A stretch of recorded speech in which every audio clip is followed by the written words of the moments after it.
As 2023 comes to an end, we want to say thank you very much and wish you Merry Christmas and Happy New Year.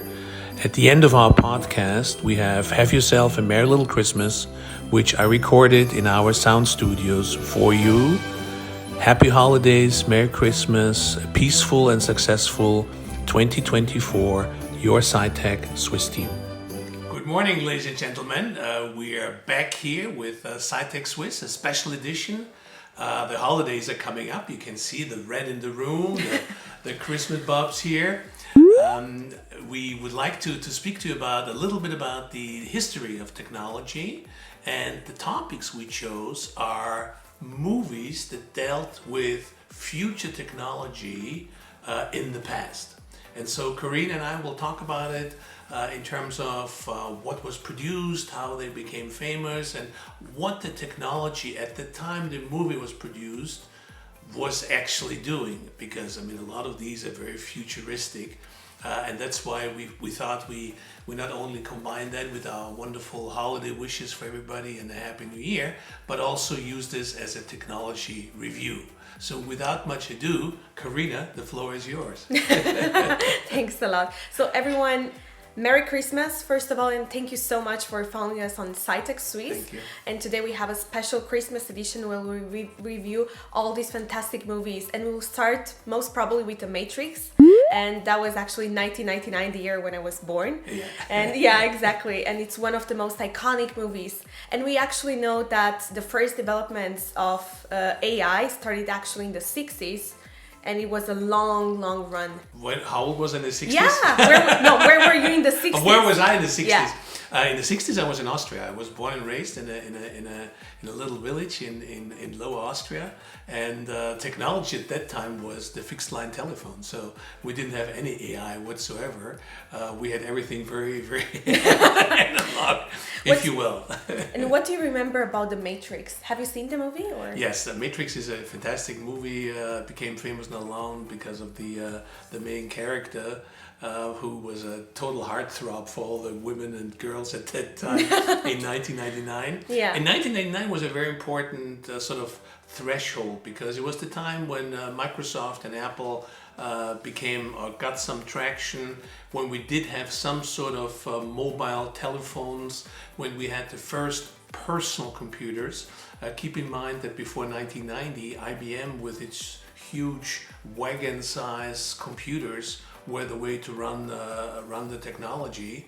So this was really 1999, also on the stock market, since I've worked in New York City on Wall Street at that time. Wow. This was a very hot time for what's called the dot-com boom. So this was about 1 or 2 years before it burst that bubble. But I remember when I was at Harvard and I was talking to one of the professors, they were actually thinking of opening a campus over in the San Francisco side because they lost so many good students to Stanford and the West Coast and Silicon Valley at the time, that Harvard was thinking about that. I remember the professor telling me that some of his PhD students went over to the West Coast, met some people in Silicon Valley with a business case that was totally fabricated by the PhD students. And 2 days after they gave their second pitch, they called the professor and said, Dr. So-and-so, we just got offered $5 million. Whoa, that's crazy. What shall we do? And he encouraged them to follow up on it. So this was 1999. So when Matrix came out, of course, the technology, Hollywood, very futuristic thinking was exactly mind-boggling. But it's a good example as to what the directors in Hollywood recognized already as the next wave. And looking back, Matrix is an excellent example of the break into the new technology and the new technology boom. And creating a virtual reality. Yes, already. Absolutely. And yes, that's great. It's a great example. I like that, Matrix. Any other samples? Any other? Well, actually, that's one of my favorite movies. Yeah. Another example that I have actually, pictured in my mind is actually Back to the Future. That was even even back like in the 80s, in 1985. Yes, and that became famous because a very famous Italian-French car designer designed the car, and it was literally handmade out of aluminum. Flying cars, Not flying. It was a GT car. It was a Gran Turismo car in competition to Ferrari and Lamborghini at the time. So this is why the movie really became famous, next to Michael J. Fox, who of course plays the main character there. Back to the Future probably doesn't deal so much with reality technology like you do in Matrix or some of the Tom Cruise movies later on, in Mission Impossible, where you had action combined with technology. But as I said, dealt more with the analog technology and brought us to a subject of going back to a different time zone. I would say that probably Back to the Future had its original ideas all the way back to Jules Verne, who was a French author in the 19th century, who gave us books like 80,000 Miles to the Sea, Under the Sea, Flying to the Moon, in 80 Days Around the World and whatnot. So he really was when it comes to technology foresight for his time, he was 150 years ahead of his time with his creativity, if you will. And so this is what Back to the Future is more like. But it's a great movie, had a couple of sequels, and it's an absolute classic. Yeah, and I actually love one picturing what they were thinking that 2019 or 2015 will be today, and that's really when it comes to flying cars and different perspectives on technology. And I'm just surprised because we probably haven't really gotten there, but we are still in the process, and especially seeing the evolution of AI nowadays, it's just I'm pretty sure that we'll be there soon. So. Yes, absolutely. Now when it comes to movies, I have two examples for you. One is called 2010 by a director called Stan Kubrick, and this is where HAL, the computer, basically takes over our life, and so everything is delegated to the computer. And I think Stan Kubrick, it came out in the 80s, did a fantastic job showing us in a very subtle way what it means when technology takes over. And one of the things if you've seen the movie, there are two scenes that are absolutely important, and two ideas that are absolutely important. The voice that HAL, the computer who basically runs everything later on, has, very soft-spoken, very friendly. Similar to what we have in the navigation system in the car, where you don't have an aggressive woman talking with a New York accent or a Boston accent. No, it's almost like, oh, please turn right at the next intersection in 100 meters. And this is how HAL talks through the whole movie. Oh, how can I help you? Oh, was this a misunderstanding on my side? Well, I'm so sorry. So an incredible empathetic computer that basically takes over our universe. So this is, and of course, for me being Austrian, the other scene that's absolutely heartbreaking. When I was in the movie, I cried because I watched the movie in New York at the time. He plays the Blue Danube Waltz from Johann Strauss in the middle of the spaceships flotating in orbit, and he plays the whole waltz. So again, he sort of combines his futuristic outlook with a very traditional Viennese waltz, and really got to the heart of people. So again, where Hollywood softened the blow of technology taking over, and quote unquote not being your friend, but illustrated in a very personal way. So this is one example I have. The other one, of course, again, because I'm Austrian, Terminator. The Terminator. Yeah. Because shout out to Arnold Schwarzenegger. Arnold Schwarzenegger's actor capabilities aside, it was just a futuristic movie. What it means to have sort of AI or a robot, basically, without any empathy. Yeah, that's a crazy thing. When I picture, for example, one movie that that I'm just thinking about right now is probably Her. Yeah. That was a movie from 2013 where actually the main character, he's falling in love with a machine. Exactly. Yeah, it's a fantastic movie. My son told me about that. It's really? I haven't seen it, but it's supposed to be fantastic. I have seen it, and I didn't really. I have really sort of mixed feelings about it because I can't really picture AI and emotions, at the same place, Yes. But that's a really interesting combination, combining AI and probably, in the 2010s, we didn't really have the latest developments of ChatGPT and chatbox and what sort of AI can do nowadays. So Absolutely. that's impressive. And we'll see what Hollywood does with it. Hollywood is always a pre-runner of what's going to happen. There's another movie that's from the 90s called Wagging the Tail. That has to do with From the 90s or 80s or 90s. It's with De Niro, and it's a fantastic movie. It's about fake news. Because a lot of ChatGPT and what we discussed over reminds me of another movie. couple of podcasts is the fake news. The plot of the movie is that the president of America, the ratings are really down. Yeah. So De Niro is the advisor to the president, and the president says, "How do I get my ratings up?" And De Niro says, "You need a war." The president said, "What do you mean with a war?" He said, "Yeah, we need to illustrate a war, and we hire the best director in Hollywood to sort of create the illusion on CNN and all the public television at the time. I think I know the movie. That there is actually war going on somewhere in Balkan because any war helps the ratings, right? Yeah. And so Dustin Hoffman, who is a personal friend of De Niro, of course, but also a fantastic actor, he played the director from Hollywood. So De Niro was out there from the federal government saying, the president wants you to create a movie as if there is a war. So this was one of the most famous movies on fake news. And what the impact is, and not by using high-tech technology, but, and this is a subject that still is important to us, using the communication channels. Now at that time we didn't have Instagram, we didn't have YouTube and whatnot, so this wasn't used. But we had CNN, we had CNBC, we had Fox News, particularly in America. We had NTV in Europe. In Exactly. German-speaking part of Europe, BBC, of course, has special channels. So he used those channels to create the illusion of a war. The ratings of the president went up, and what happened to Dustin Hoffman, I will not share here because it would be a killer to do that. Yeah, exactly. People should probably go and watch it. In terms of Christmas movies, I'm just trying to think and that would be fun actually, given the season, if there would be an AI Christmas movie, but I'm not aware of one, right? No, I'm not aware. Coming home for Christmas is a family movie.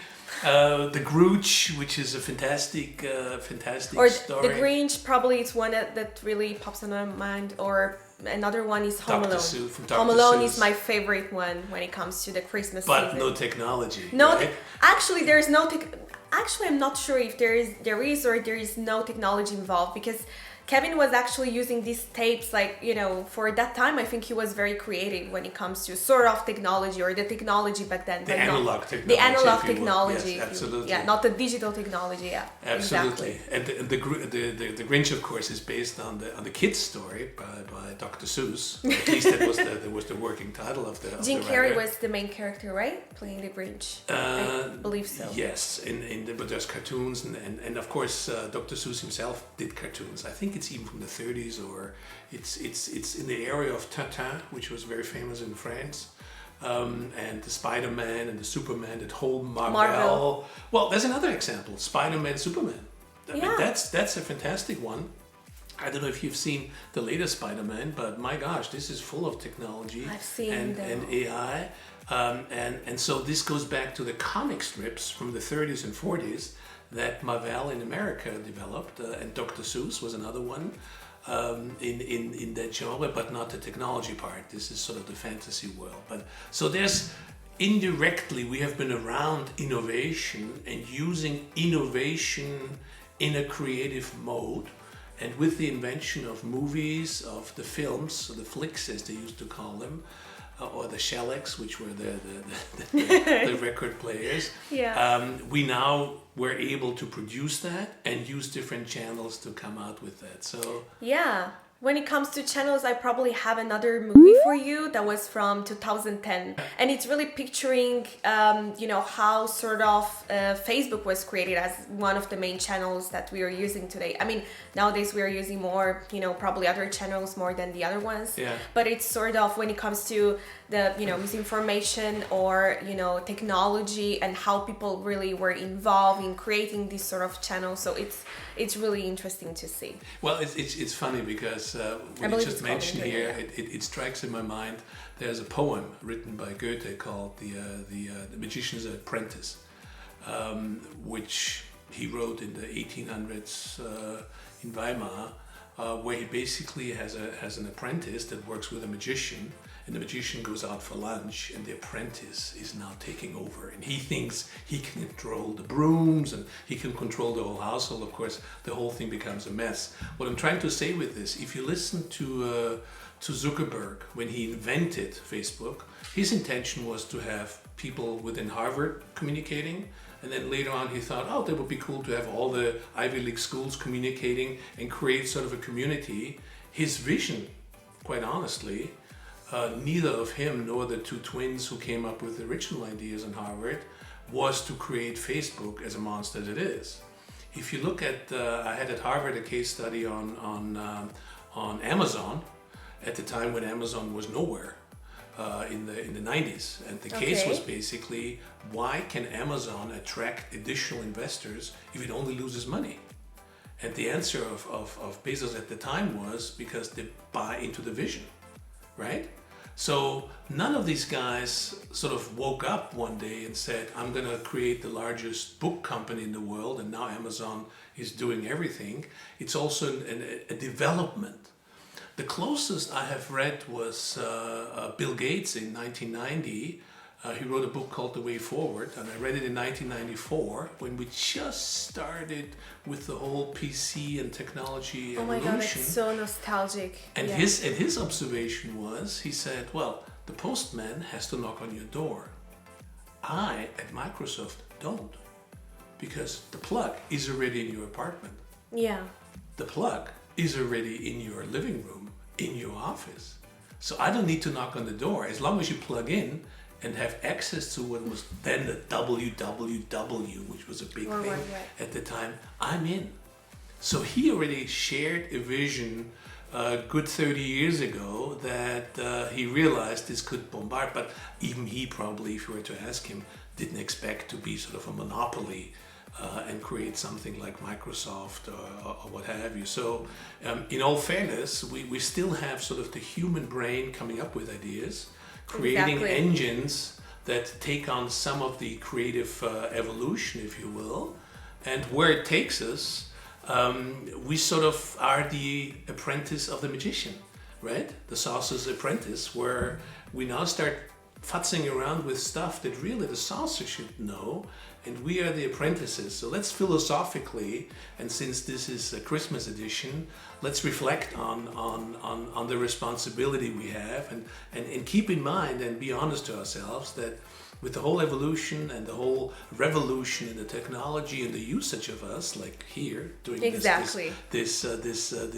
podcast, let's be humble and still say that we are the apprentice of the saucer and not yet the saucer.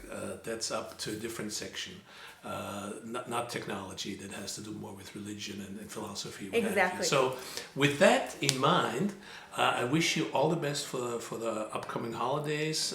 Given the situations around the world, peace, happiness, family warmth, family friends, family is the most important nucleus, and with all the wars going on around us, even more so.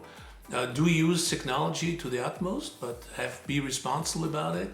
I wish you wonderful holidays. Thank you for sharing our news with the audience. We have more than 20,000 clicks on our YouTube channels these days. Thank you very much for that. We are a young podcast, but very happy. Thank you, Karina, for a job well done. Yeah, another thought that I actually have okay. about the not just the podcast thingy, Yeah. but because we are reviewing all this stuff, for Christmas. I actually remember that one of my first gifts was actually a computer for Christmas. I think I was 5 or 6 years old. Yeah. Yeah. So that was 5 years ago. No, I wish I could go back. But, reviewing all this interesting stuff that you can do on the internet, I'm not talking about the whole illegal stuff, but, all the creative process and the gaming process and the fact that, people are spending more time on the internet and we can actually make the internet a better place. And that's also what we are trying to motivate here to pop. Thank you very much. Happy Thank holidays and a happy 2024. Thank you very much.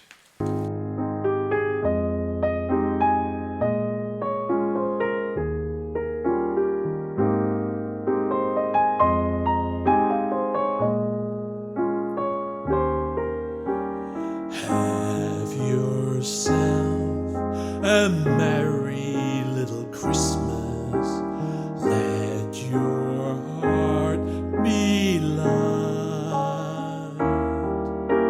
From now on, our troubles will be out of sight.